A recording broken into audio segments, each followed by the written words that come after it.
Boa noite, pessoal.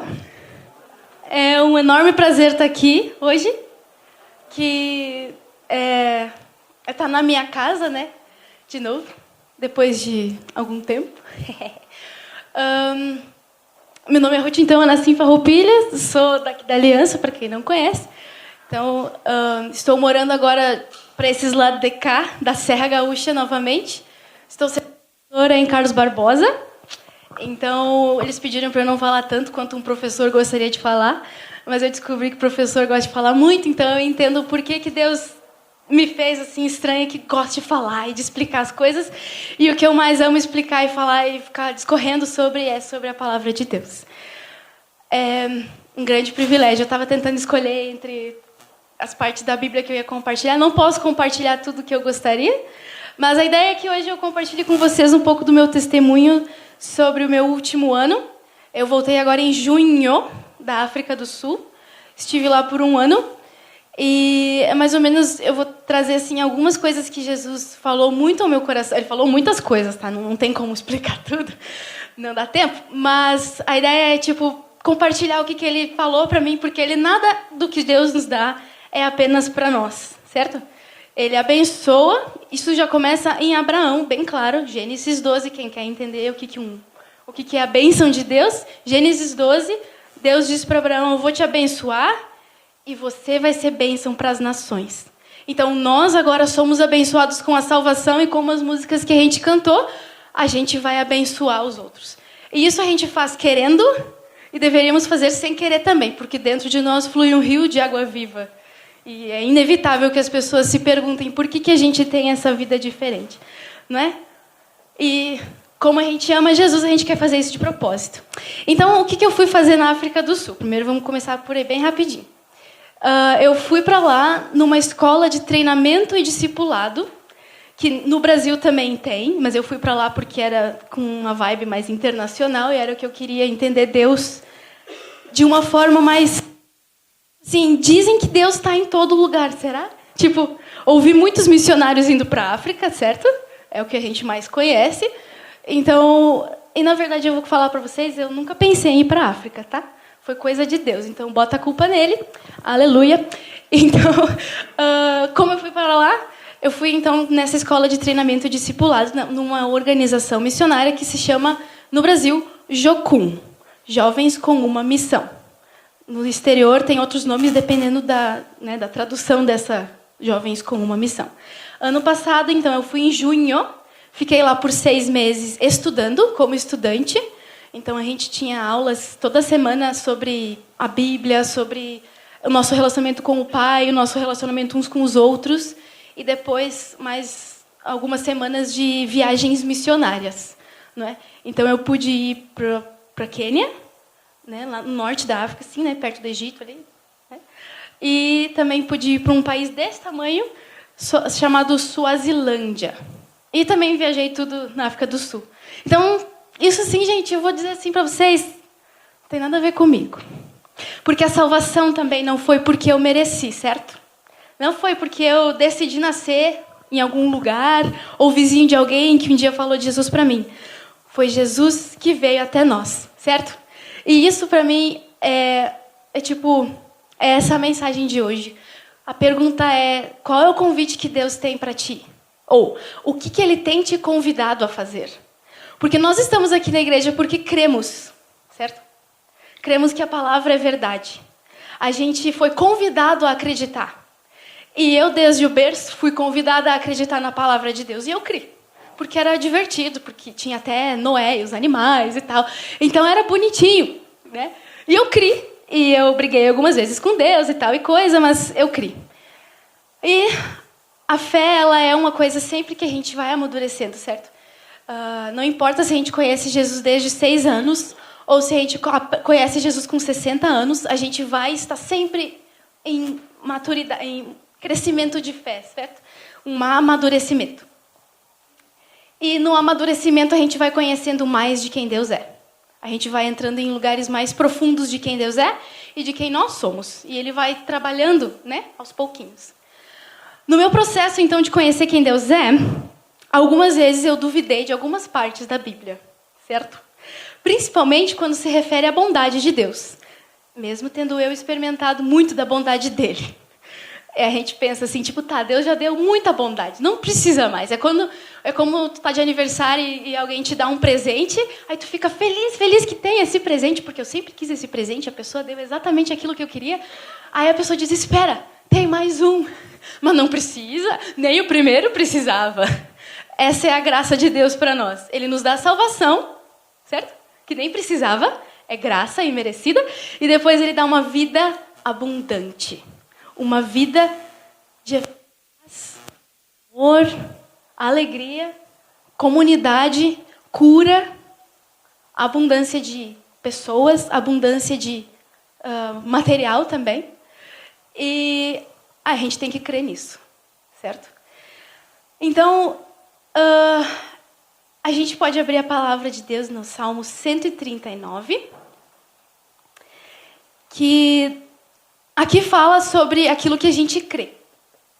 Se a gente crê que Deus nos criou, a gente crê que o que está escrito aqui é verdade. E é verdade e é poético ainda, tá? Não precisava ser poético, mas a graça de Deus diz que Ele vai nos falar poeticamente também. Então, é o Salmo 139. Eu vou ler do 1 ao 6. Depois o 16 e o 17, depois o 23 e o 24. Senhor, Tu me sondas e me conheces. Sabe quando me sento e quando me levanto. De longe percebe os meus pensamentos. Sabes muito bem quando trabalho e quando descanso. Todos os meus caminhos são bem conhecidos por Ti. Antes mesmo que a palavra me chegue à língua, Tu já a conheces inteiramente, Senhor. Tu me cercas por trás e pela frente. E pões a tua mão sobre mim. Tal conhecimento é maravilhoso demais e está além do meu alcance. É tão elevado que não o posso atingir. 16. Os teus olhos viram o meu embrião. Todos os dias determinados para mim foram escritos no teu livro, antes de qualquer deles existir. Como são preciosos para mim os teus pensamentos, ó Deus. Como é grande a soma deles. Se eu os contasse, seriam mais do que os grãos de areia. Se terminasse de contá-los, eu ainda estaria contigo. E o 23. Sonda-me, ó Deus, e conhece o meu coração. Prova-me e conhece as minhas inquietações. Vê se em minha conduta algo te ofende e dirige-me pelo caminho eterno. A gente crê na palavra de Deus. A gente crê que Ele nos criou, que Ele me conhece, certo? Eu vou falar a gente e às vezes eu, mas tudo se aplica a você pessoalmente. Não sei se alguém aqui já teve a oportunidade de ler o Salmo 139 bem com calma e aceitar e assimilar que de fato todas essas afirmações são verdade. E daí você pode até ler algumas coisas e dizer, tá, Deus, tu sabe quando eu trabalho e quando eu descanso, mas tu vê que eu tô cansado aqui. Não tá vendo? Não tá me ajudando? E Ele vai falar o teu coração, Ele vai te dar resposta sobre isso. Esse salmo, gente, é Deus dizendo, eu te criei, e eu escrevi os teus dias, e eu sou bondoso, porque eu sou bom, porque eu conheço tudo, e eu te criei com um propósito, eu te criei com um objetivo. E depois, no 23, ele diz ainda, sonda-me e conhece, prova-me, e me conhece as minhas inquietações. Ele sabe o que te deixa assim, nervoso, irritado, ou angustiado, ou ansiando por. Ele não vai te deixar assim, nervoso, assim, fica nervoso aí, tu não tá muito chato de falar contigo agora, Deus vai falar para ti. Não, Ele vai dizer assim, ok, vamos trabalhar isso aqui então. Essas são as oportunidades que Ele diz. E isso eu estou dizendo porque eu experimentei, tá? Eu experimento ainda. Esse relacionamento com Deus. E a parte final ali no 24, dirige-me pelo caminho eterno. Eu criei em Jesus, um dos versículos que me fez gostar de Jesus bastante, foi o João 10:10. Eu vim para que tenham vida e vida em abundância. Aí eu concluí, ok, eu quero essa vida em abundância, porque eu quero ter uma vida que nem nos filmes, porque eu fiz as contas na minha cabeça que se eu decidisse a minha vida por mim mesma, eu não seria rica como eu queria, eu não teria o homem decente para mim, porque eu ia escolher qualquer coisa, e eu também não teria os filhos perfeitos, não, né? E não seria legal. Ia ser ruim, ia ser... Tipo, porque eu vi os outros exemplos. Eu vi que os filmes, eles às vezes terminavam com um final feliz que não explicava tudo. Mas a palavra de Deus, ela dizia que Deus te conhece por detrás e pela frente. Eu vou confiar naquele que está dando mais garantia. Essa foi a minha decisão. Só que por algum tempo porque é um amadurecimento, é uma jornada de fé, por vezes eu descrevi que a bondade de Deus seria bondosa mesmo como eu queria. Porque as coisas que eu tinha sonhado ou que eu tinha desejado não estavam acontecendo na hora que eu queria, do jeito que eu queria, e não estava acontecendo nada. Então eu fiquei assim, tá, Deus, eu estudei aqui, eu fiz os negócios aqui, e nada do que eu me preparei está acontecendo. Cada um de nós tem o nosso deserto ou as nossas dificuldades, às vezes por consequência de más escolhas no passado, às vezes por escolhas dos outros que afetam a nossa vida, certo? Ou às vezes é porque Deus nos chama para o deserto. Que cada um de nós, a gente tem esses momentos, e todos os momentos Deus vai usar, certo? Aleluia. É o que a palavra de Deus diz. Ele vai usar tudo para o nosso bem. E foi isso que eu lutei contra Deus. Será que Ele quer meu bem mesmo? Por que eu não estou casada ainda? Eu não estou me sentindo bem não estando casada. Aí o Deus diz assim, tipo, calma. Tem outras coisas para ti ainda, outras abundâncias de vida que eu deveria experimentar.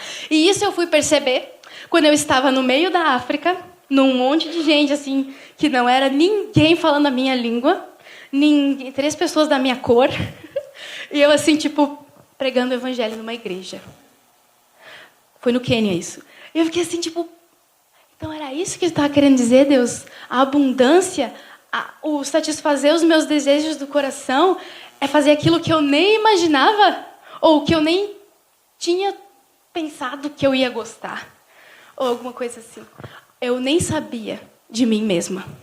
Deus sabia. E é isso que esse salmo está dizendo. Eu sei.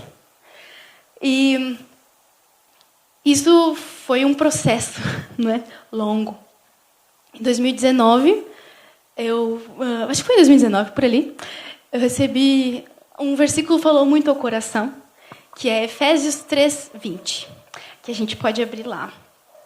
Que daí, quando eu creio que a gente tem um relacionamento íntimo com Deus, significa que a gente pode falar com Deus como nos Salmos. Nos Salmos, os caras fazem perguntas para Deus, reclamam para Deus, aí eles respiram fundo e eles recebem de Deus uma resposta de paz, né?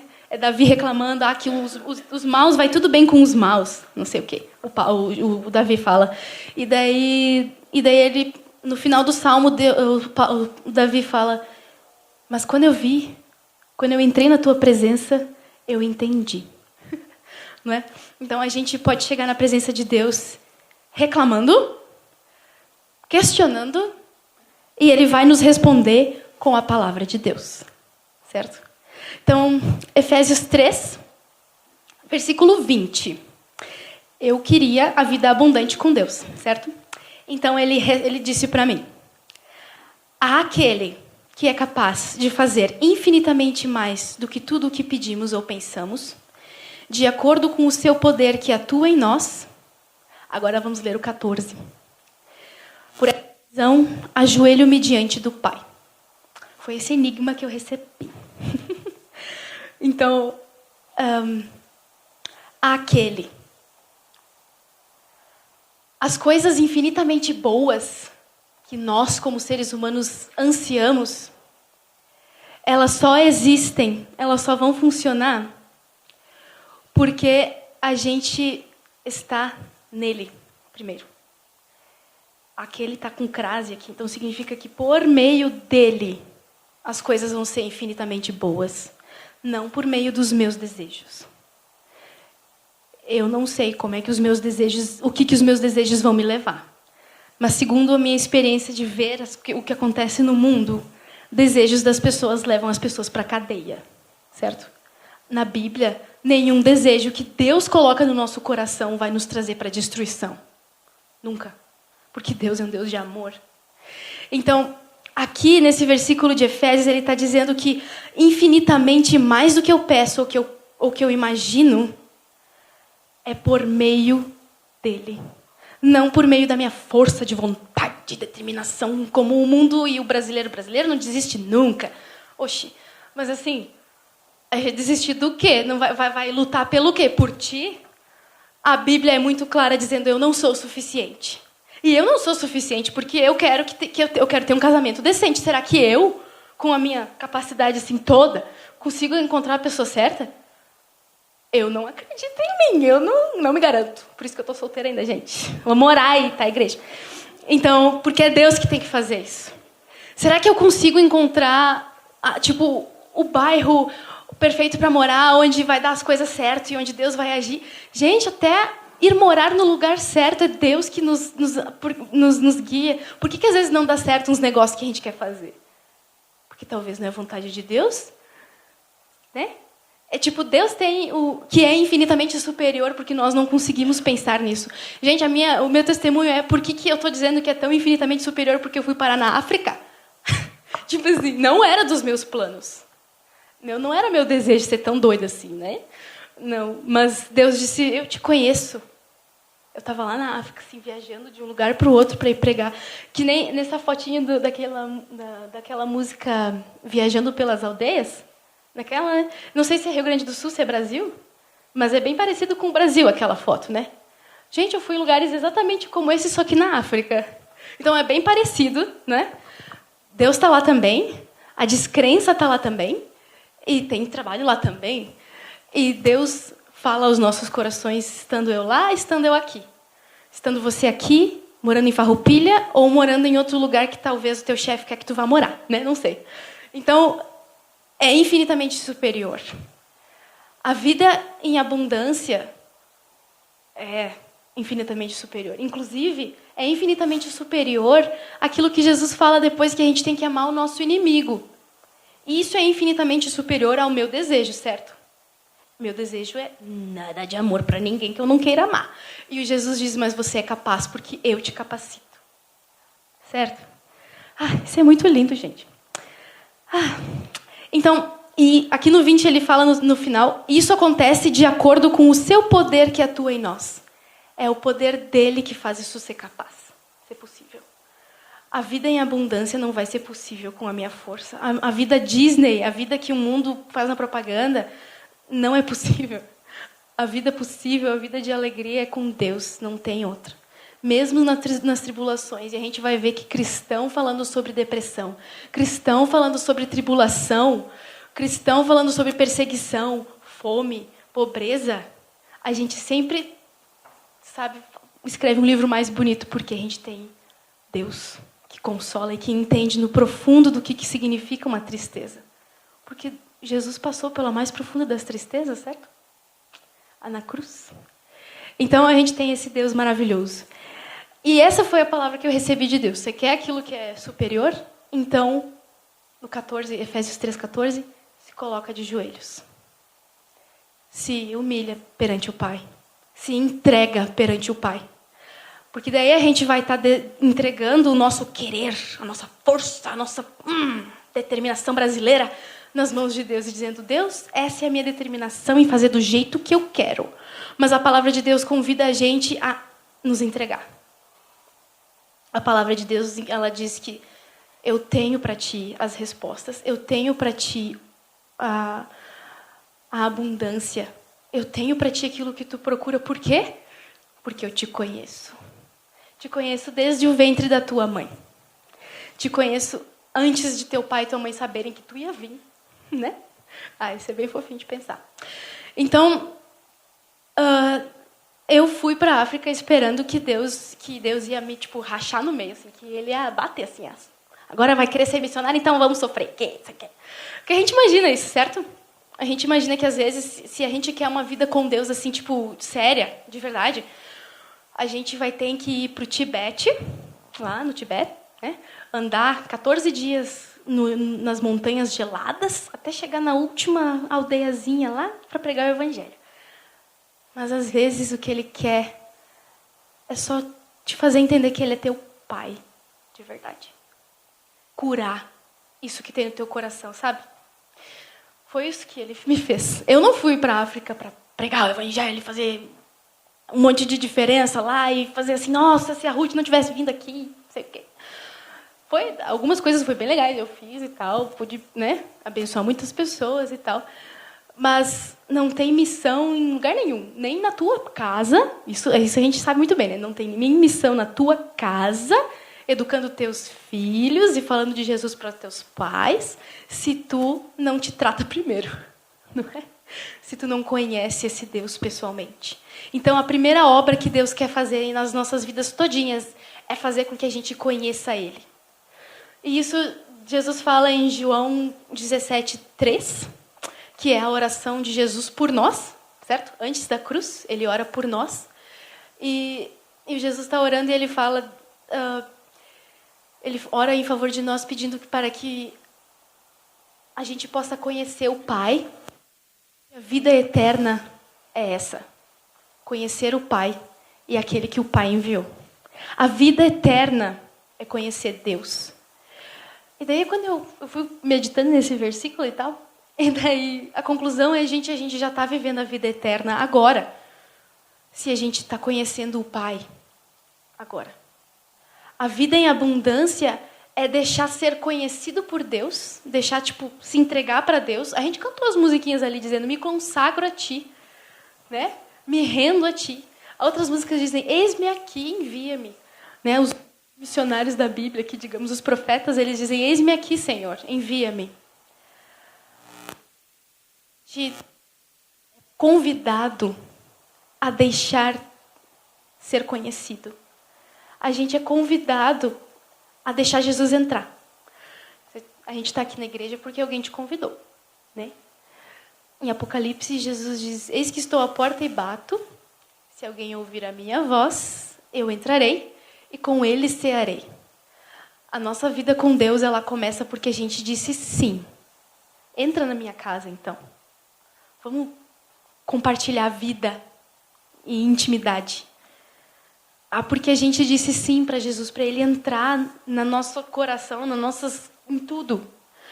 E o que Deus quer é que a gente conheça Ele, na grandeza dEle. A minha pergunta quando eu estava na África é, que Deus é esse que me trouxe para esse lugar? Gente, eu estava na África do Sul, tá?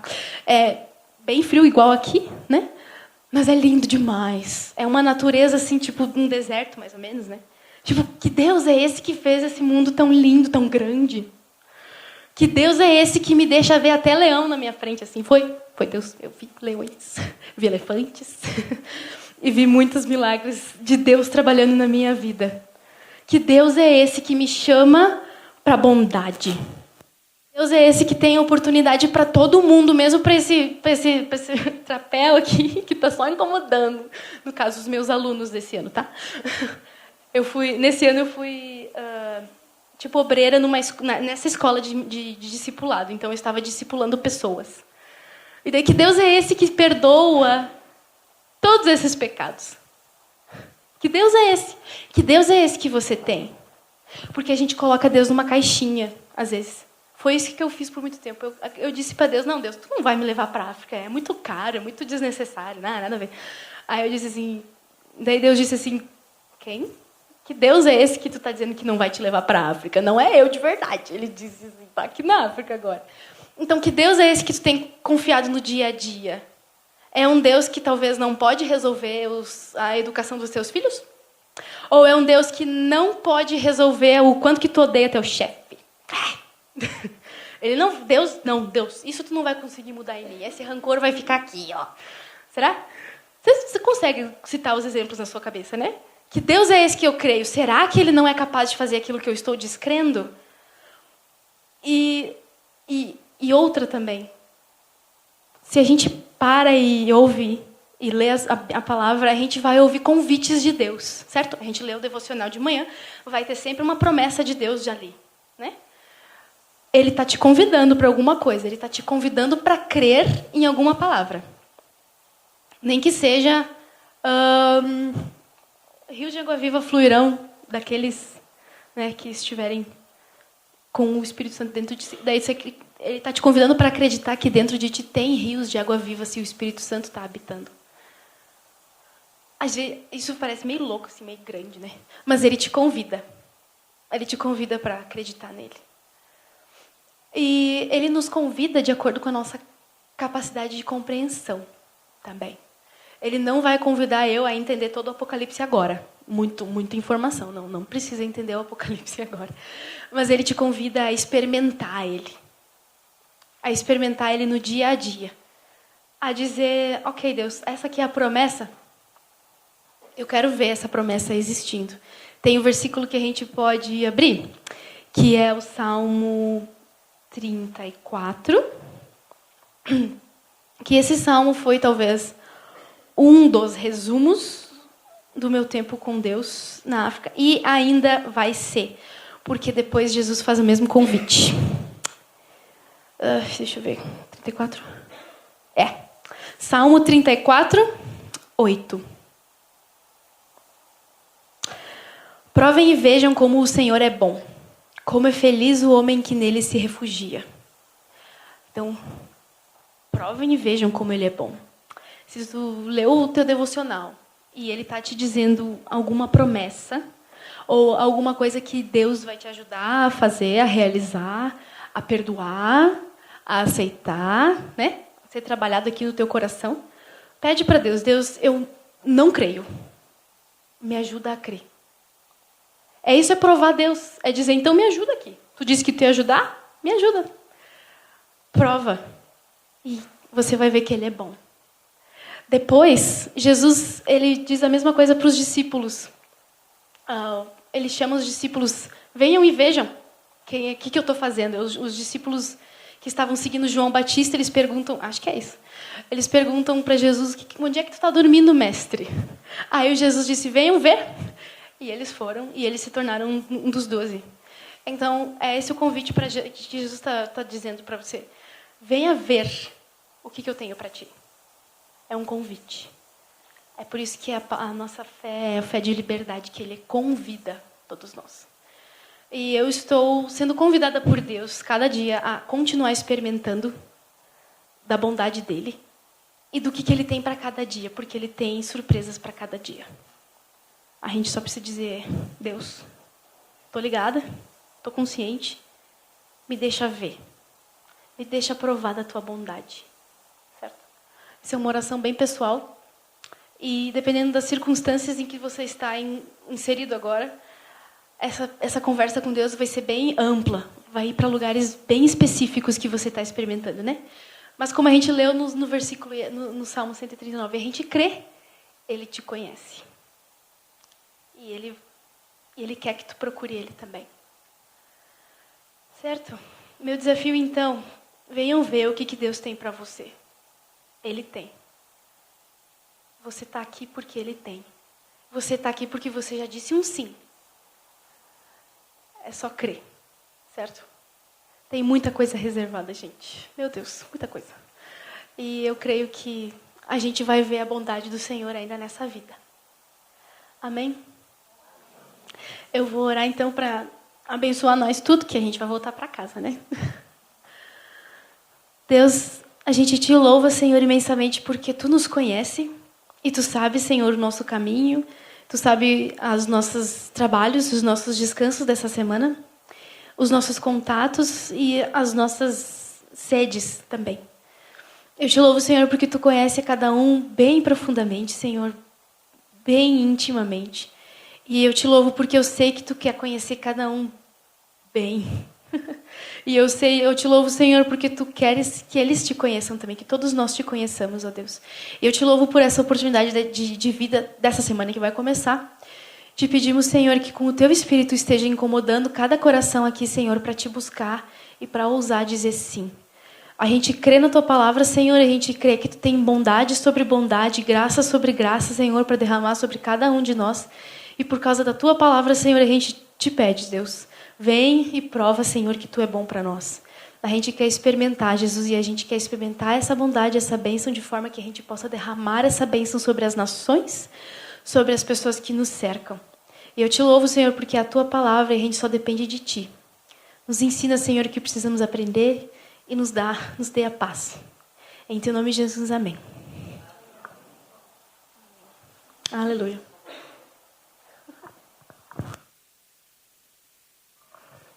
Esqueci uma coisa na abertura, mas antes disso eu quero orar pela Ruth. Tá? E eu acho que é muito bacana a gente ouvir. Eu sei que tem alguns jovens aqui e seria bom que muitos jovens pudessem ouvir, né, esse depoimento, que para mim chega a ser emocionante. A gente que viu a Ruth desde pequenininha, né, como é legal a gente ver o que Deus faz na vida das pessoas. Então, que Deus possa usar a Ruth, né, grandemente aqui, esse convívio que ela poderá ter agora por um tempo, né? Ela ainda tem vontade de viajar, ela quer viajar, continuar viajando. Mas por enquanto Deus disse que é para ela ficar por aqui e ela vai estar conosco, né, Diogo, junto com os jovens nos sábados. E então eu quero orar pela Ruth. Querido Deus, muito obrigado, Senhor, por tudo que o Senhor tem feito, Deus, na vida não só da Ruth, Pai, mas de toda a família dela. O Senhor esteja abençoando a todos, mas te peço especialmente, Senhor, por esse ministério que o Senhor está chamando a Ruth. Que possa ser tremendamente abençoado, Deus, como nós fomos aqui nessa noite, através do seu testemunho de vida, Senhor. Porque tudo que ela nos falou, Senhor, fazem parte daquilo que nós falamos no início. Que Deus tem reservado coisas maravilhosas para cada um de nós. Obrigado, Pai, por esse testemunho. Que isso possa ser muito inspirador. E abençoa, Senhor, grandemente a vida da Ruth. Nós te pedimos, em nome de Jesus. Amém.